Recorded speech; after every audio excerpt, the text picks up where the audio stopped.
Yo. So I guess I can like kind of show you the range. I'm about to meet up with my boys and shoot again. I guess it's just not at a place where I'm like, yeah, I want to start doing like community shoots and recording them.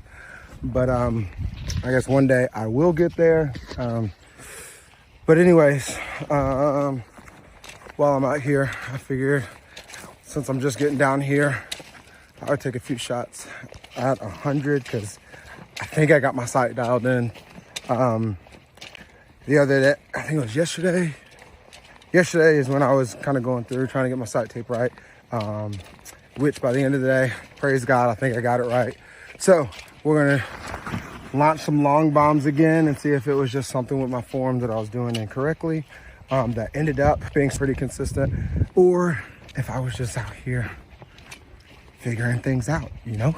Because that's a big, beautiful feeling when you actually feel like you got it figured out. When everything gets dialed in. I was talking to my boy the other day because he was also sighting in his spot hog, and he was just like, dude, I don't know what it is, but when you're trying to sight in, I feel like your groups get all like crazy, and then that one time you're like, oh, this is it. The confidence follows, and then next thing you know, you're freaking nailing tacks, like stacking your arrows. And so obviously all that comes with confidence. I think that's the biggest thing. When we focus on confidence and we're just like, man, my gear's dialed, this feels good.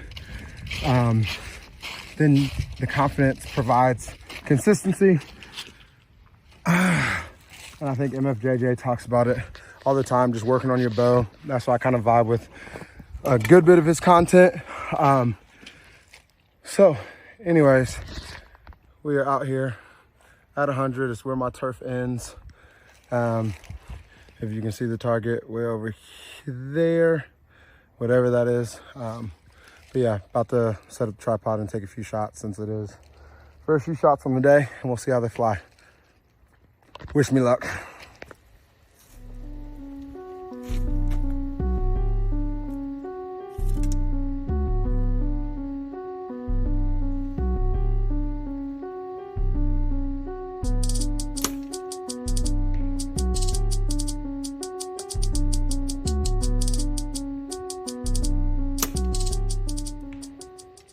Finally drew a line on the target.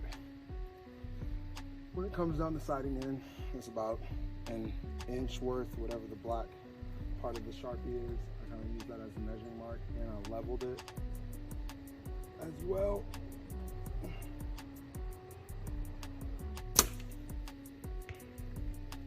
And so I'm really just aiming at that line. At some point, I'm going to start aiming at the dot again. But the other day when I put the line, I saw the value in it. And so, yeah, made me really happy. So,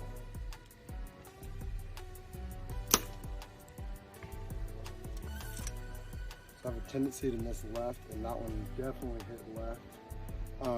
And yes, for those that can pay attention to the fletchings I'm shooting, I have blazers and I have tack vanes. I am really curious on what differences I see at different distances. So I know what I'm doing. I know there's going to be differences. I think I know what I'm doing. I'm experimenting, but I'm really just trying to see what differences there are in flight, and seeing and testing like if some trend high. I know yesterday it seemed like they were trending higher, but we're figuring all that out as we go.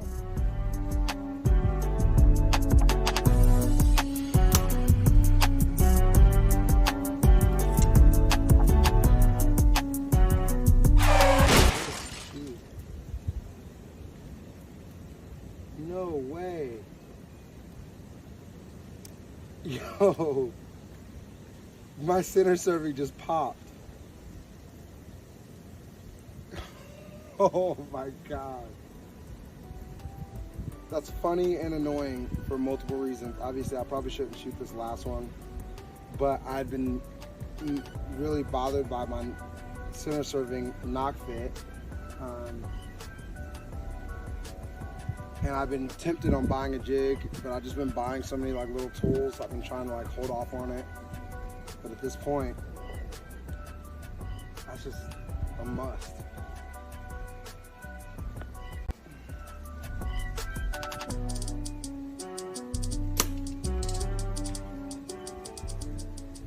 those, I'm pulling hard right now.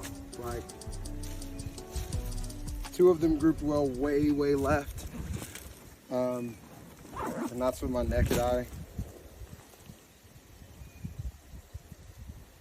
Yeah, geez.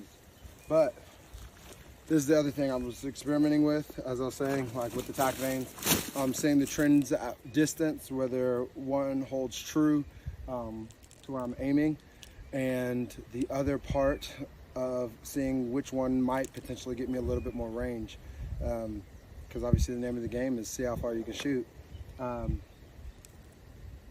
So yeah, I'm like 5 inches over when I shoot the tack veins. I did sight in with the blazer. That's why I was only shooting groups of 3 when I was doing the blazer initially. So those are a little bit closer to the line. I guess I'm talking. I can show you guys. I'm gonna stop it and then flip it back on the selfie cam. So yes, I'm still in the same spot, the worn out spot by the fallen tree. So if anybody ever needs frame of reference to know how far I'm shooting, it's also where my turf gets back to. I think my turf only goes to like 95. That was really cool. My school that I work at, we redid our facilities, our football field, I think 2 years ago now, when I first started this project back behind my house. And so all the extra turf I asked if I can have, and I was able to get it, and basically ended up getting probably about 70 yards worth of turf. So it keeps the grass from growing up, because those are distances we don't usually walk back for. So yeah, helps out a ton. Really boss, beast, whatever you want to say. But yeah, looking at this group, this is not exciting to look at. It is not as exciting to me as the ones I have pictures of. I guess I'll post those up just when I was sighting with the blazers. But yeah, see, this is what I was talking about.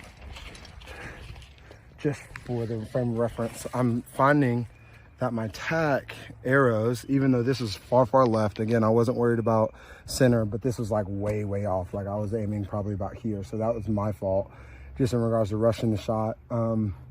But you can see those things when we look at the straight line through the target, way more consistent. Because again, I'm still aiming here, so I'm getting more yards and they're grouping more consistent. Whereas my blazers are splitting the line. Now, there's times that they group extremely well. Today, like, I just didn't. I rushed it. Those are my first 3 shots. So maybe I just warmed up by then, who knows. But yeah, I'm not even sure if I was in frame for like any of that I was talking about, because I was more so concerned about my arrows and where they grouped. But yeah, all things said, those are the first shots on the day. Probably not gonna record anymore. My boys are gonna be down here soon enough. And honestly, the recording is sometimes a hindrance to me getting a lot of reps, because then I wanna make sure I'm in frame and all of that. So thanks for starting off the day with me. And yeah, booyah. Signing out, William Alderman.